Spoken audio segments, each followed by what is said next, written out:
Hello, everyone. We are very happy to have you here in our UNESCO Center for Peace interview for the day with the one and only Michelle Macías. Dear friend of mine, really happy to have you here.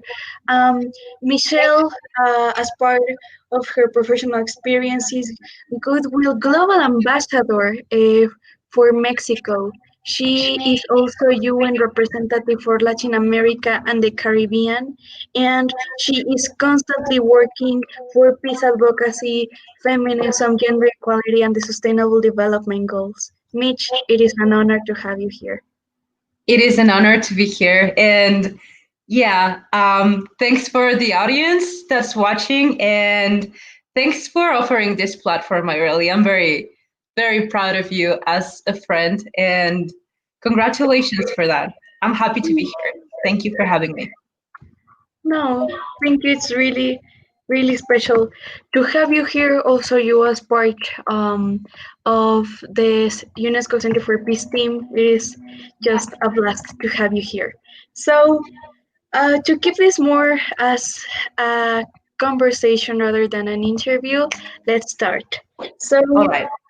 um, so first of all, Mitch, w- on before the interview, we are just talking about feminism and its importance on the fight for gender equality.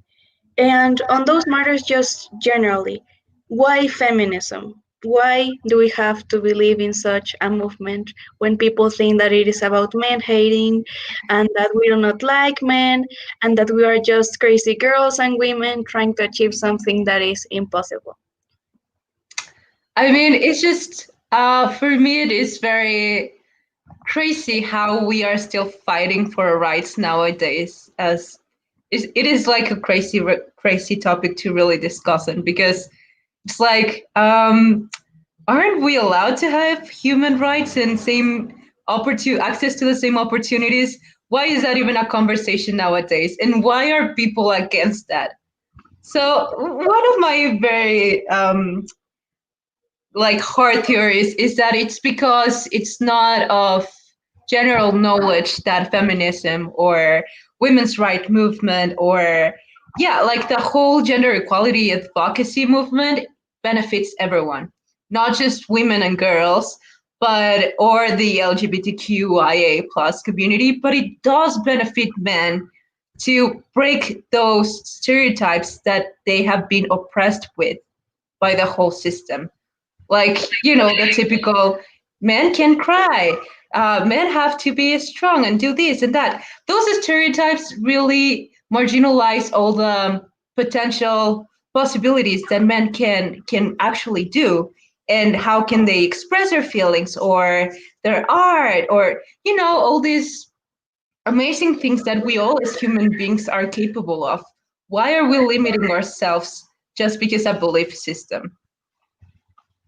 Yeah, Yeah. yes, exactly. And like on those matters, as you are saying, and something that I don't think is talked enough, that is that it brings benefit to both genders, and that this social construction of a woman and a man is part of the fight of feminism and reason why, like, it is 2020 and we're still fighting for women to have basic human rights.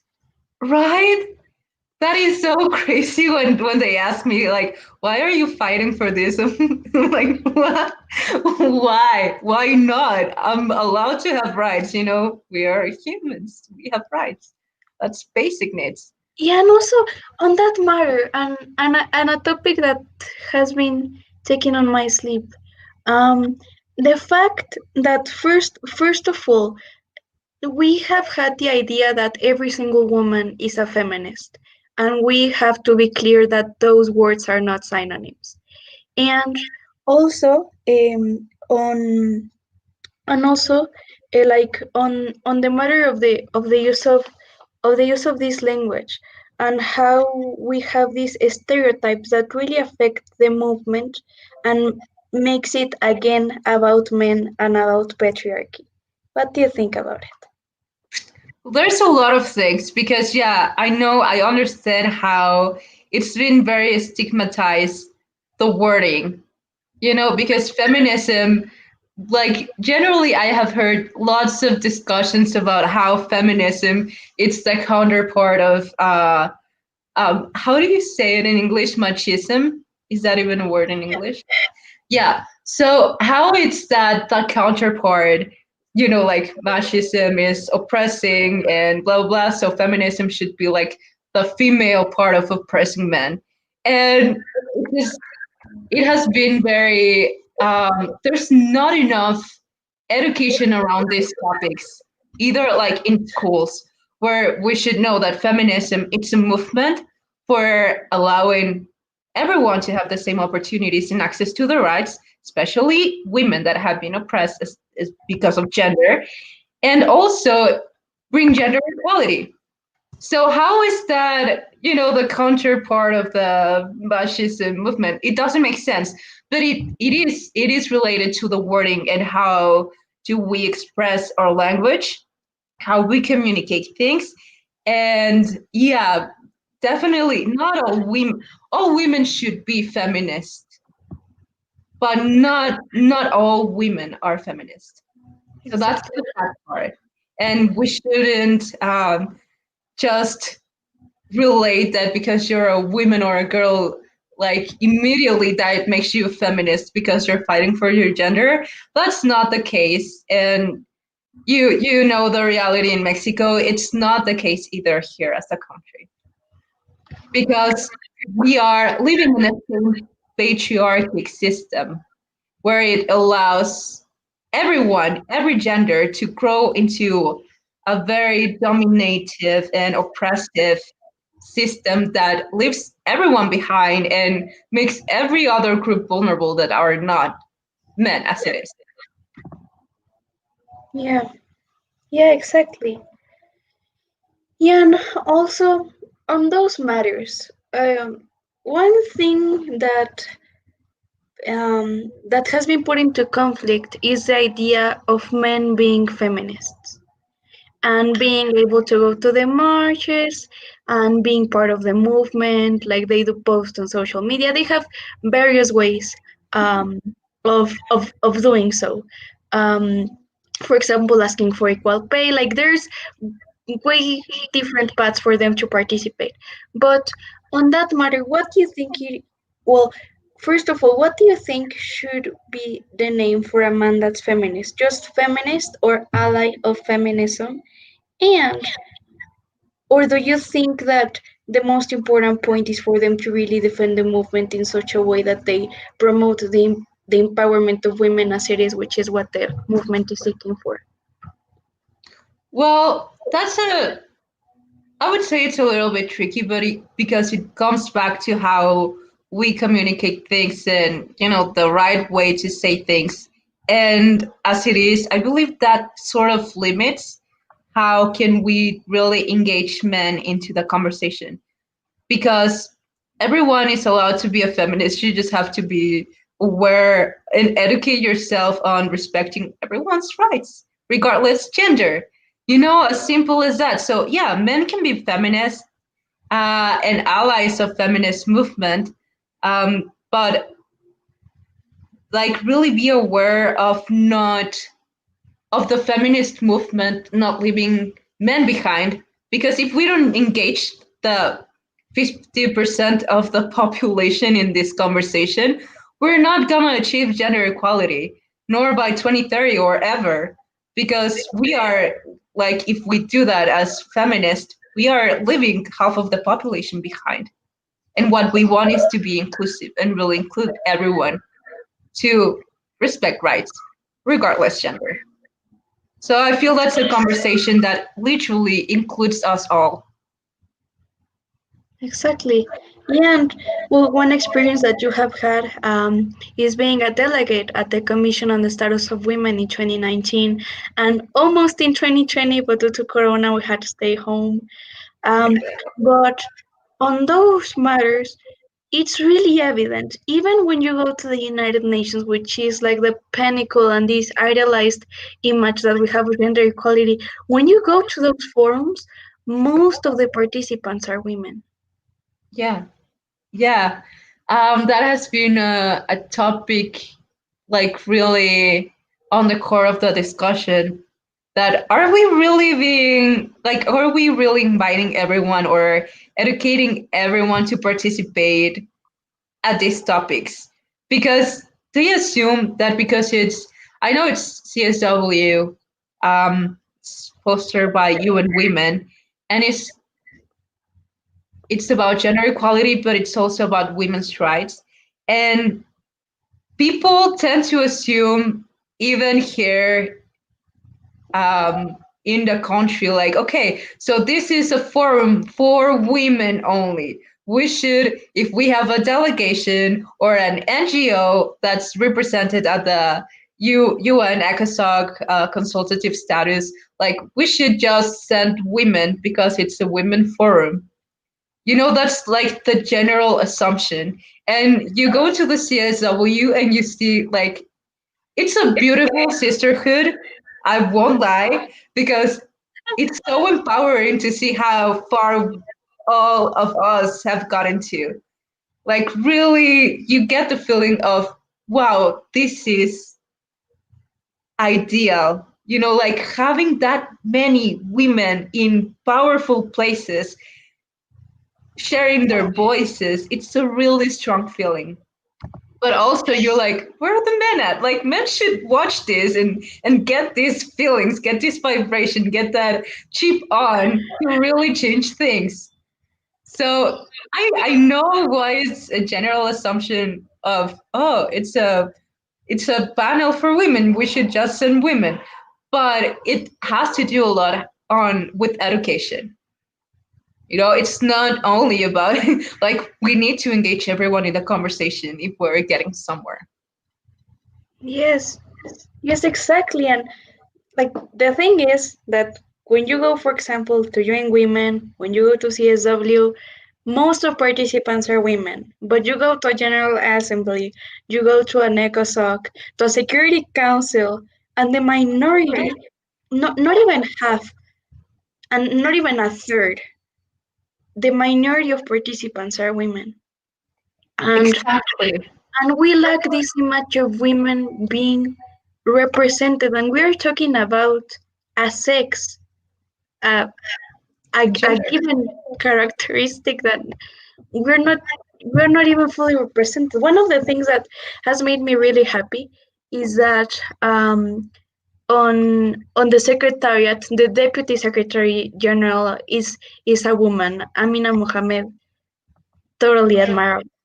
Um, but but as you say, really, when the space is dedicated to talking about gender equality, women are present, but men are not. Yeah. And as you said, it's hard because you come from this really idealistic place where it's full of women creating and doing things and really like changing the world. And then you go outside that to the Security Council, to the ECSAC, and you see that's not the reality. Where are women? We were in this big room all together. Like, where are they now? What is going on? How is really the UN engaging women besides UN Women? Yeah. And how the world is working towards that? Because I am now in the planning of a summit, and we are trying to engage every actor in the society to a conversation of how can we change the reality we are living now in the COVID-19, where domestic and family violence has increased in astronomical levels. How do we change that, not only like post COVID, or but assuming like post COVID, regardless of, it's a situation that needs to be changed and addressed by all the governments now. So we are bringing the governments together, the NGOs together, the civil society, voices that are like from very vulnerable groups that are suffering domestic and family violence during the COVID-19 in very extreme situations. We are bringing also like UN representatives and every actor of the society that you can imagine we could engage, we are engaging them. And we realized that we have lots of panelists in the women's panel, and that was like the first one to be filled. And we had all these powerful women talking and taking decisions, and like having a good conversation. But then on the third day, we were planning to do a more of engagement framework where we can have resolutions and yeah, like a path to follow and engage all the actors, like all the main actors, UN representatives, also like the major people in finances in these organizations. And we realized that there weren't women.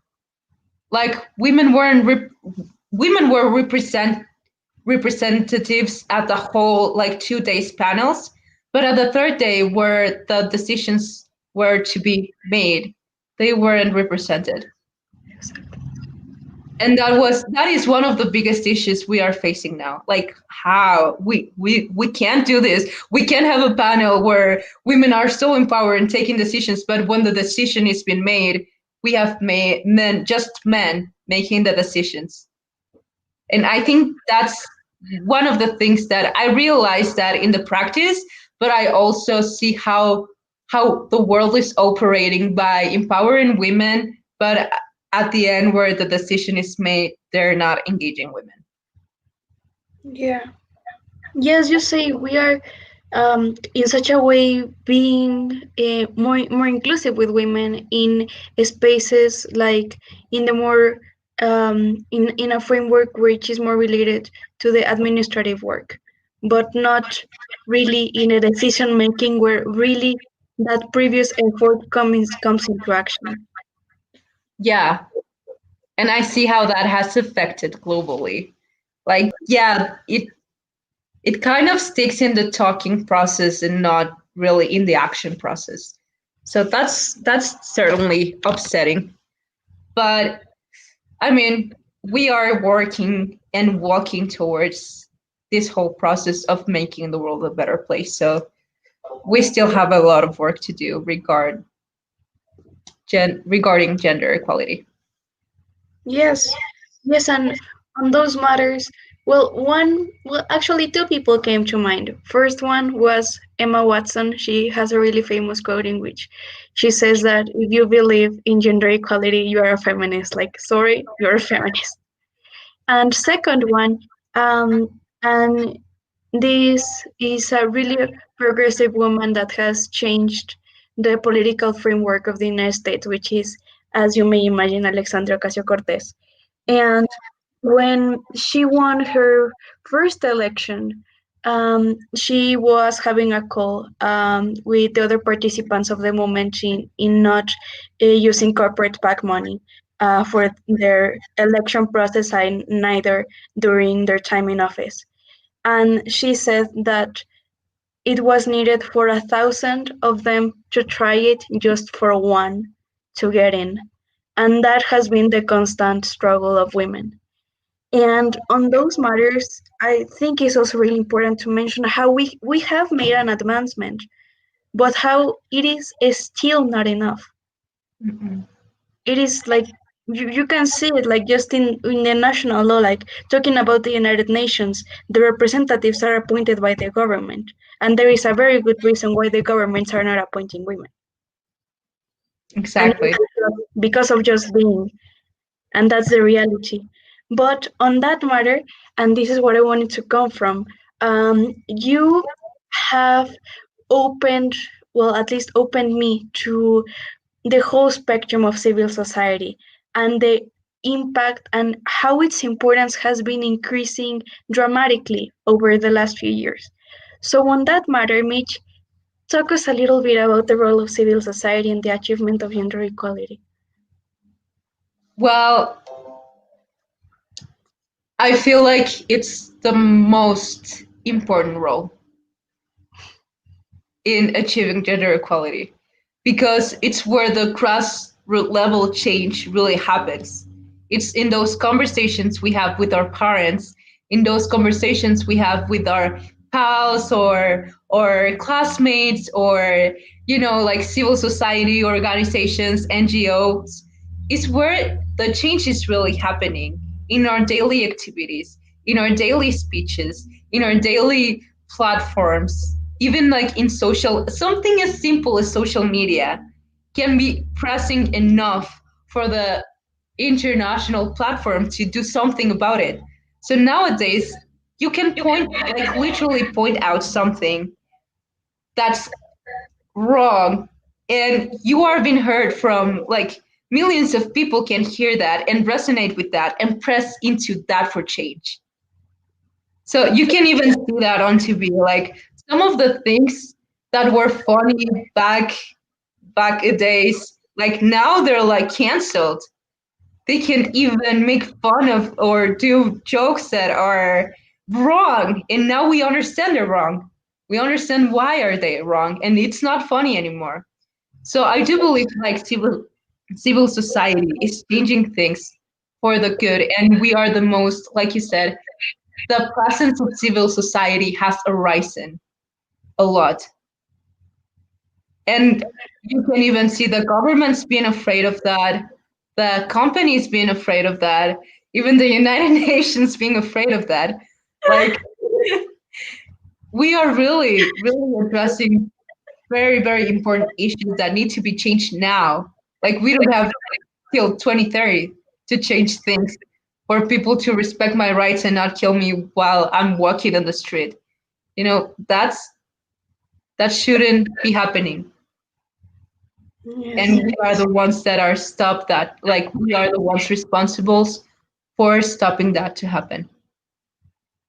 Yes, yes, exactly. And as as you say, one very important point, and I think you said it perfectly, how the interaction between one and one can really make a difference.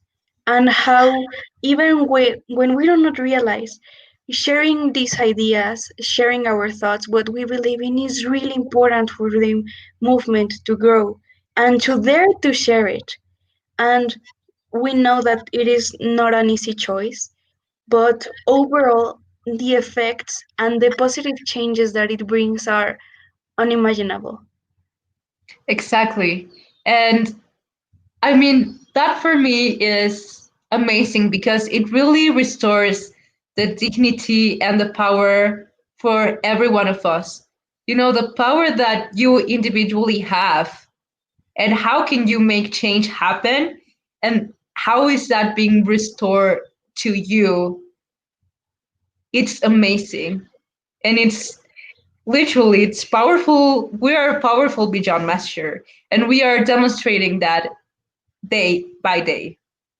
So I feel that's beautiful that we have the power back into, you know when you hear, oh, you can make change happen because it's just you against the world. It's not really.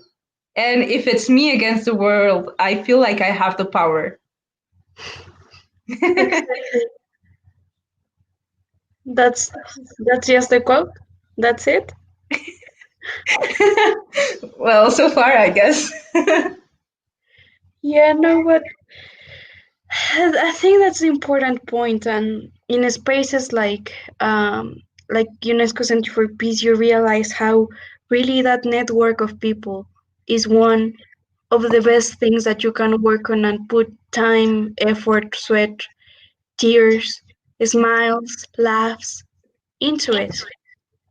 Yeah. Um, yeah, the impact of being able to dare to share your ideas with your pals, with your parents, really brings a change. And as you say, sometimes it feels like the world is literally against you, and especially being young, being a woman, and being Latin, really your options start just being limited because of those given characteristics. But empowerment comes from it, and that's the really important point. And daring to. That's Yeah. And I mean, you can see that being printed out right now. Like we are two Mexican Latin young women, and we are having this opportunity of participate in engaging conversations that could be accessed from all around the world. So there has to be a power in that, in our decision making. Like, yeah, we are here. We are having our voices heard and we are friends. So that's how, like, connecting, it really, for me, connecting and building the community we have built now with UNESCO Center for Peace, with Little Friends for Peace, and all our actions, it's just crazy because that's how you build community.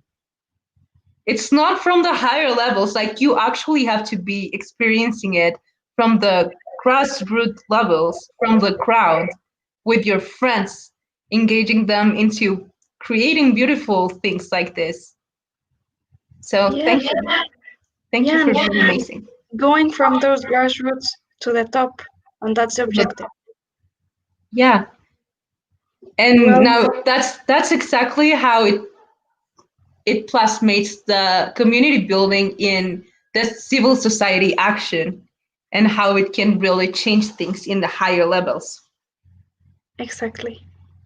Well, Michelle, sister, I am so happy that we had this space for us to have this conversation. It is really a blast talking to you, being able to empower ourselves and talk about one of the things that we are most passionate about. Really, thank you very much. Thank you. Thank you for making this happen. Thank you for being such a young, powerful girl that's changing the world already and creating communities of peace and of gender equality. And I admire you so much. Thank you for having this platform that is so needed. I love you, sister, and I'm so grateful for you. Well, here, Aire Luna Garcia, your youth ambassador of UNESCO Center for Peace in Mexico. Thank you very much, everyone.